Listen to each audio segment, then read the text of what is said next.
அண்ணாமலை திரு எல்முருகன் வந்தபோது அங்க சலசலப்பு பரபரப்பெல்லாம் ஏற்பட்டதாக அறிகின்றோம். அது பற்றிய விவரங்களோடு மூத்த செய்தியாளர் சங்கரன் இணைகிறார். சங்கரன் சார், ஓட்டியோ. வணக்கம்.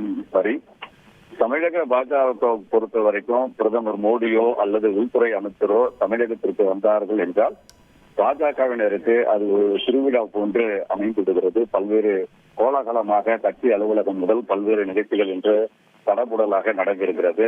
இன்று ஒரு பக்கம் சென்னை கிண்டியில் இருக்கக்கூடிய நட்சத்திர விடுதியில் உள்துறை அமைச்சர் அமித்ஷா செய்தியாளர் சந்திப்பு, பல்வேறு தலைவர்களுடனான கட்சி நிர்வாகிகளுடனான சந்திப்பு என்று அங்கே மிகவும் பரபரப்பாக காணப்படுகிறது. மற்றொரு பக்கத்தில் இங்கே தியாக நகரில் இருக்கக்கூடிய கட்சி தலைமை அலுவலகத்தில் கட்சி மாநில தலைவர் தேசிய பொதுக்குழு உறுப்பினர்களை தேர்வு செய்வதற்கான தேர்தல் ஒரு பக்கம் மும்முரமாக நடைபெற்றுக் கொண்டிருக்கிறது.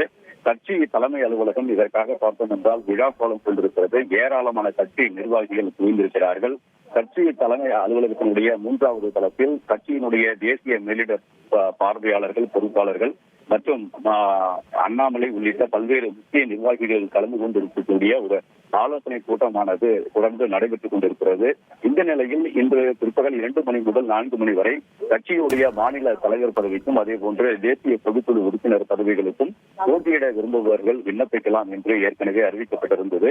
தற்போது அந்த 3வது தளத்தில் நடைபெறக்கூடிய அந்த கட்சி நிர்வாகிகளுடனான அந்த ஆலோசனை கூட்டமானது இன்னும் முடிவு பெறாத ஒரு நிலையில் இந்த விண்ணப்பம் செய்வதற்கான அந்த கால அவகாசம் என்பது சற்று தள்ளி வைக்கப்பட்டிருக்கிறது.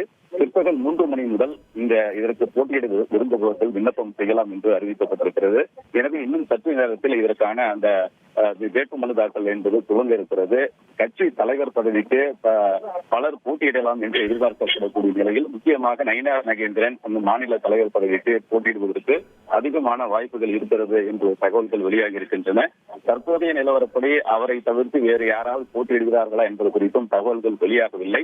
3 மணிக்கு அதற்கான நேரம் துவங்கிய பிறகுதான் வேறு யாராவது மாநில தலைவர் பதவிக்கு போட்டியிடுகிறார்களா என்பது எல்லாம் தெரிய வரும். இதே போன்று தேசிய பொதுக்குழு உறுப்பினர் பதவிகளுக்கும் பலர் போட்டியிடுவதற்காக வந்திருக்கிறார்கள்.